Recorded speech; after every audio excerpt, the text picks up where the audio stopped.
dress Fergie up as Hannibal Lecter and put him on trial for cannibalism. Just the fact that someone put the concept of cannibalism in a kid's show and went so far as to put him on trial for it, that's kind of disturbing. Not to mention that he actually thinks that being selfish is worse than being convicted of cannibalism.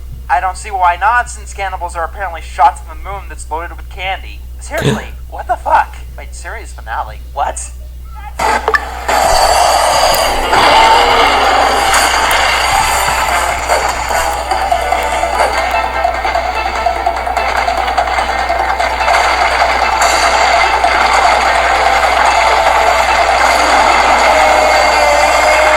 Those two sharp teeth never bothered.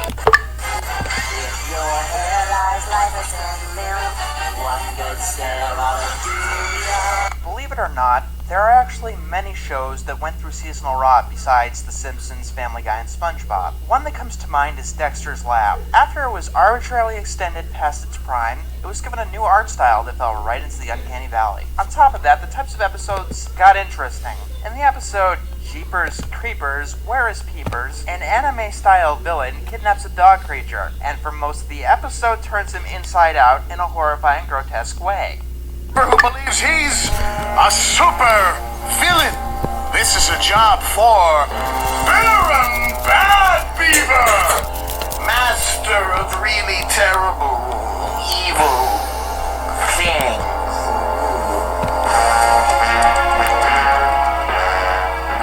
They're both. At first, it's not so bad, but his agony just goes on and on.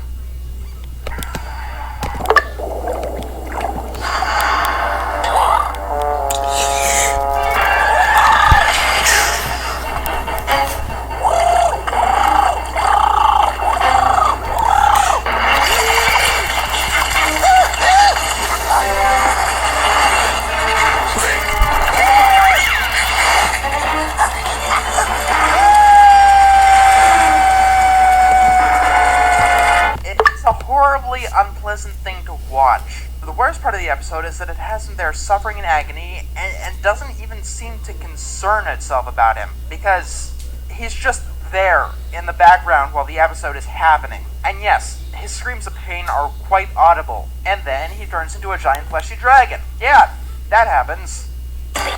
We'll chum the water with these paddle balls. It's my experience that old Gramps has a real hankering for 'em. That is odd. Come with me now, don't be a wimp. One little scare ought to do you some good. Along with the angry sun from Super Mario Bros. 3, the Sapphire Dragon was one of the biggest monsters of my childhood. What can I really say about this thing? It has flame breath that turns people into lifeless sapphire statues, and the concept of being petrified is always horrifying. On top of that, this thing has aspirations.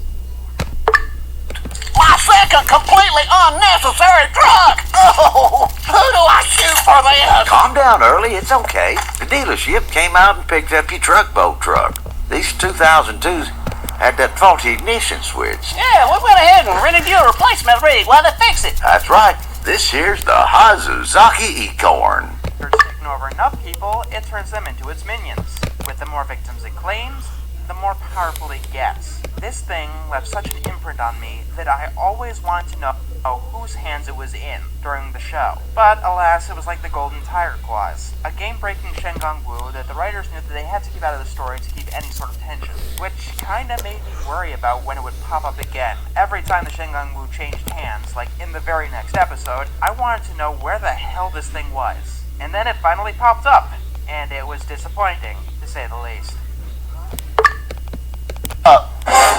What the? I knew it! This boat truck is mine!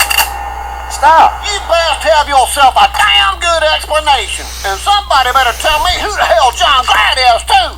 Nobody knows, and damn it, I'm tired of trying to pretend. Don't do nothing crazy now. Hold on, we're almost there. That is quite right, I would delight it to invite into the night. If I may give you such a fright, you know I surely would. I'm just gonna let this one speak for itself. World, the arts, religion. Aha! Here it is, kicking back. Scissors which I need to see up these curtains. Where? To the big annual what? Hey, you don't smoke. Should find a daily grinder, tied to taps and on my mind to help unwind it. So inclined, I have a small suggestion. Hey, remember what I said? As long as the episode doesn't specifically take place on a Halloween-type holiday, it's allowed. Plus, if there were none of my rules, I'd go with Jack in the Haunted House. I believe that episode is much more disturbing than this one, but this one is fairly disturbing too, for the same reason that That's Life is kind of disturbing. Jack walks into a haunted graveyard and must fight off zombies. That's pretty much the gist of it. Yeah, why I don't talk about the show too often, except in, lists or something, is because it's very hard to talk about an individual episode. In this episode, Samurai Jack fights zombies all night, and since they're pretty much infinite, they begin to slowly whittle him down. Not to mention, there's the final showdown where he's fighting his own sword, and the feeling of helplessness is really instilled in this episode.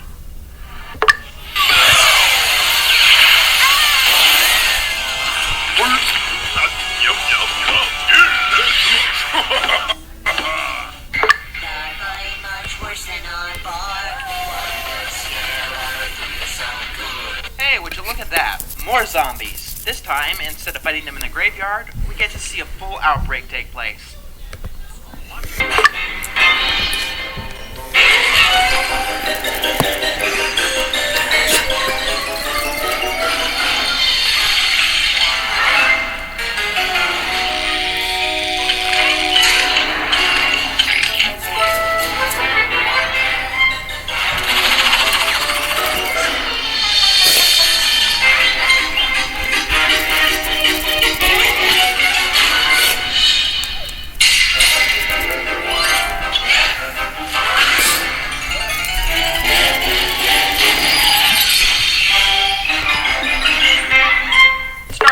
Innocently enough, Gumball and Darwin are a bit grumpy, so their father gives them a special hug to cheer them up. That came out wrong. But back on track, their teacher thinks that this happiness is some kind of disease. Nice try, sister. Did you really think I'd leave my top secret collection of my best prank designs out for you to see? Of course not. Which is why I purposely set this decoy off as a diversion. Pet stealing the real one. Everyone thinks that Miss Simeon is crazy until it actually turns out to be a disease. Getting Edgar back to normal has become more important than the prank journal. Let's see. If Heimer set the ray off without even meaning to, how hard can it be? Maybe it's the blue dial. Oh no.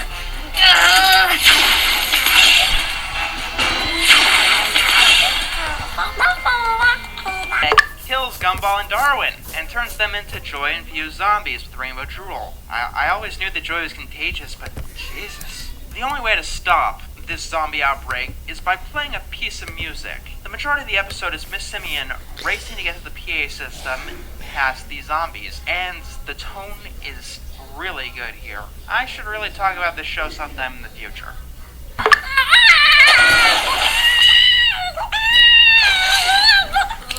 I can't stand around and watch you grow up all over again. I was there the first time. The years of you singing the elements in the periodic table over and over and over. Wait a second. That's it. Pet, watch Edgar.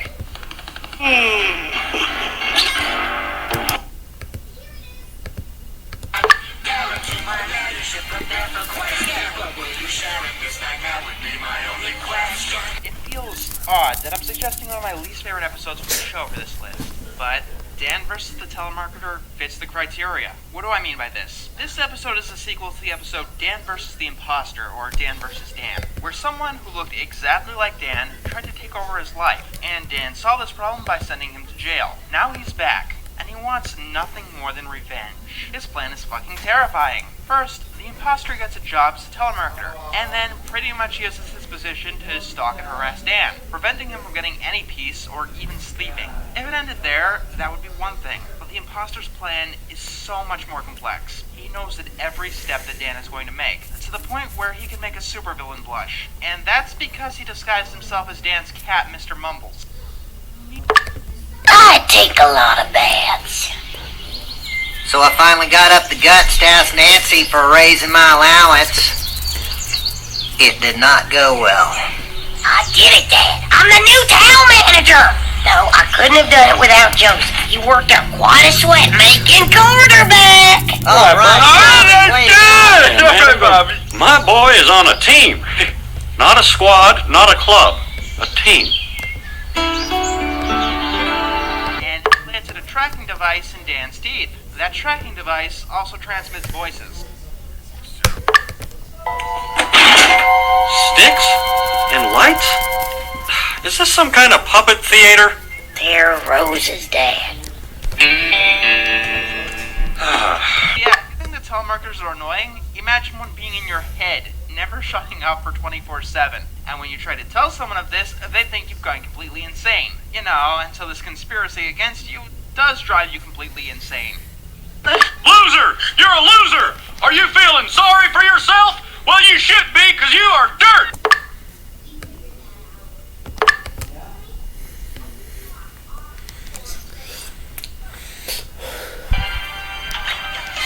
Let's tiptoe into the dark.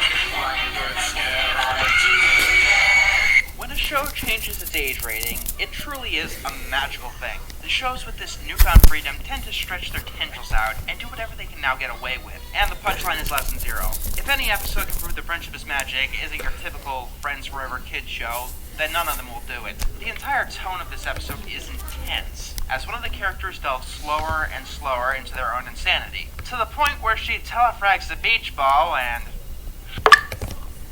Wonderful world of gnomes. He's still writing down everything I tell him for that book of his about gnomes.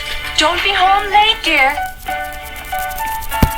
I'll be back in time for dinner.